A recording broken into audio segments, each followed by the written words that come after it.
As cavemen and women, we would blow air across our larynx and form words, and then we formed languages, and then we were able to write down the language, and then we were able to type the language, and then we were able to democratize it and print the language. And for those of you who suffered through DOS, we then had to code the language, and then when Apple came out, we got to point, and then when smartphones came out, we got to thumb. We will go back to our origin of the most intuitive form of communication, back to talking. That is the future OS. So what is disruption? I think in order for you to take innovation and disruptive innovation and apply it in your enterprise in a way that's meaningful, that delivers real value, we need to know what it is. And here's the secret. It's super simple. Disruption is nothing more than the speed of innovation.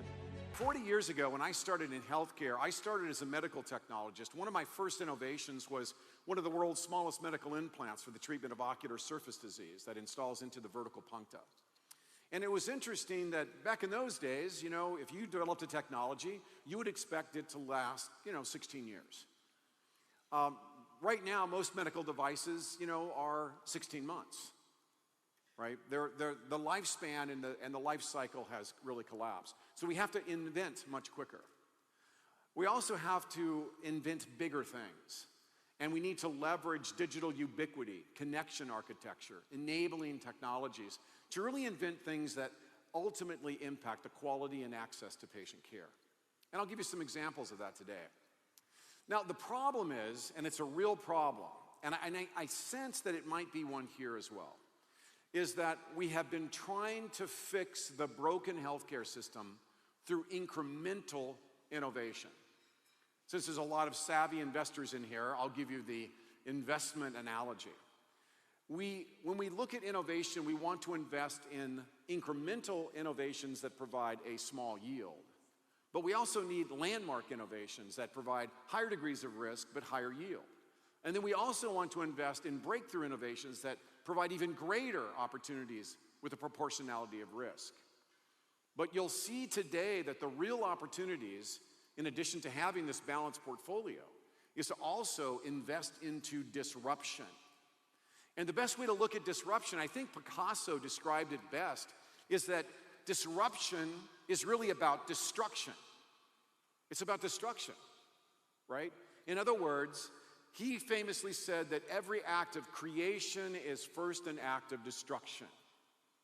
I believe that when you look at well-developed healthcare systems that are emerging around the world today, these beautiful innovations are coming after they clear off the ashes of the destruction of a legacy system and they create completely and total new models. What's the trajectory look like? Here's the problem, is that when you talk to most leaders in the healthcare bureaucracy, when you talk to most people who own the decisions in healthcare, they are just starting to believe that change is coming, even though massive disruption is happening all around them.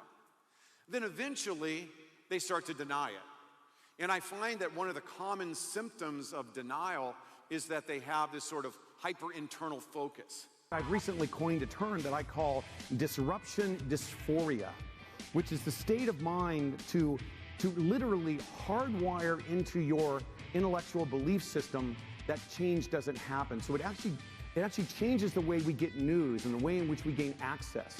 We actually have really, in a mental way, have created these fortresses around our thinking, which is unfortunate because disruption is the best thing that could happen to everybody in this room.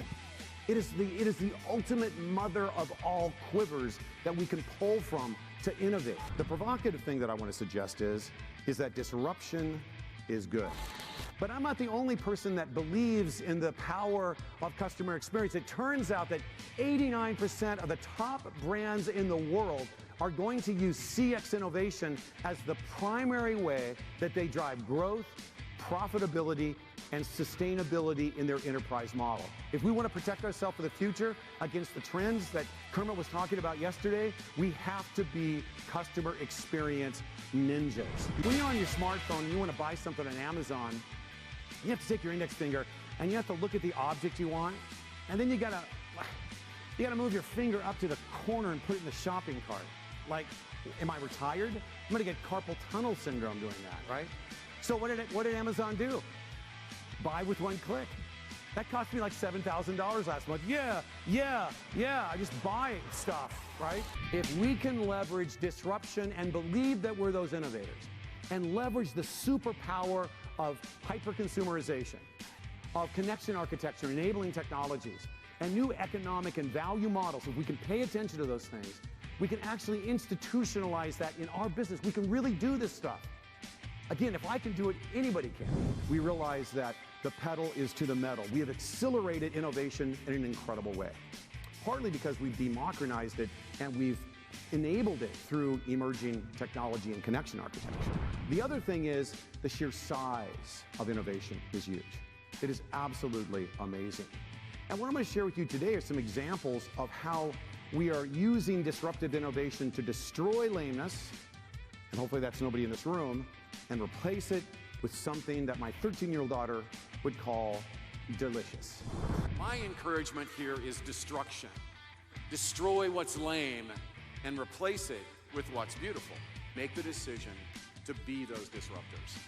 So if disruption is the problem, innovation is the solution.